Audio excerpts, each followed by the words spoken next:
jam in the city. Paul, I'd expect a soul enthusiast like you to be more interested in the Style Council than the early jam, but No, favourite actually, band? I prefer the jam, I think. Really? Why?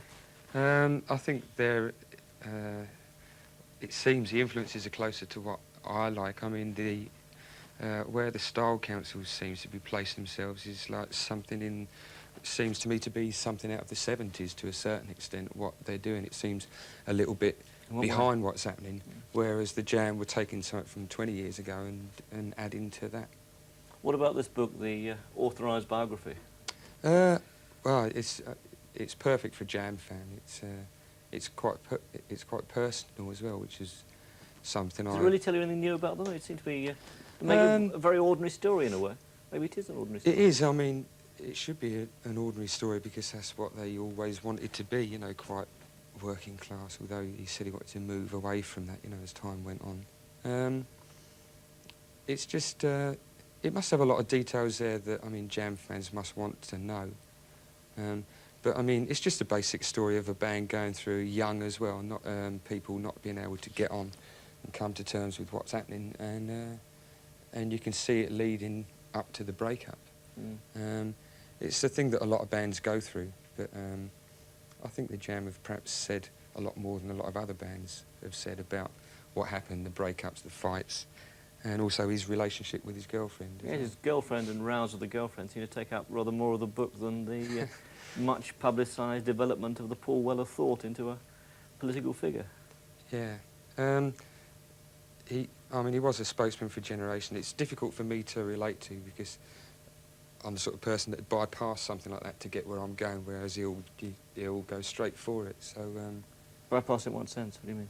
Well, if there's anything that stops me doing what I want to, I tend to sort of get around it instead of attacking it, you know, whereas Paul Weller's got a lot more attacking him.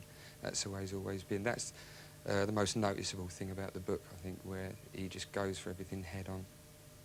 I don't always agree with that. I think it's a much better way to be able to look back and say, I've done it now, you know, whereas he's sort of fought to get past something. Steve, you're mentioned briefly in the book. Weller used to turn up at the Club for Heroes, though the whole of that scene and your fashion in the club scene seemed in many ways to be rather alien to what the Jam were about, certainly in the early days. Well, I would have thought so, yeah. Paul used to come down again with his girlfriend, but I used to go to a lot of, well, not a lot, when they used to play the Red Cow. So it was quite interesting for me, although I just didn't really read the book thoroughly.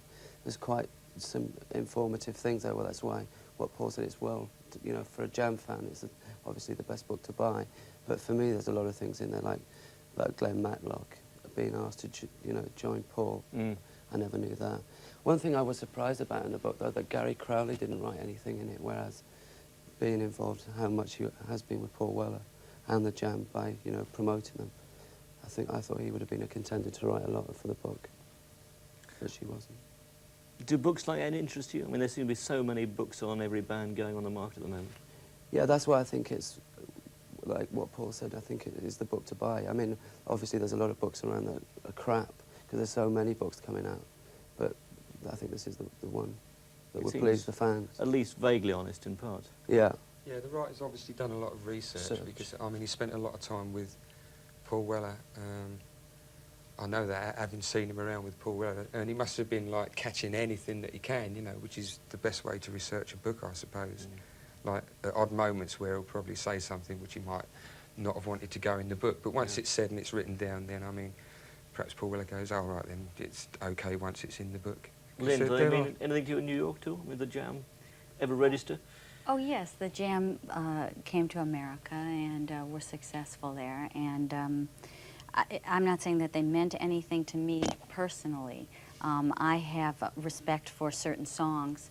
However, in terms of the book that we're talking about, I feel that for Paul to let someone know the things that he did and which are disclosed would be very interesting for the reader. I also think that it's really great that this country has created a book market for music, because all the fans who do read it through this book, I think they can understand what one goes through to become what it is they always wanted to be.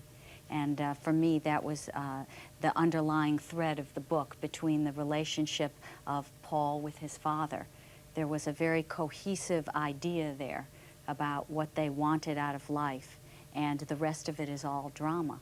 Yeah. So one that certainly will be bought by Jam fans, with yet another Best of the Jam album coming up next month, I think. Is there? Yeah. John Lydon, who'll always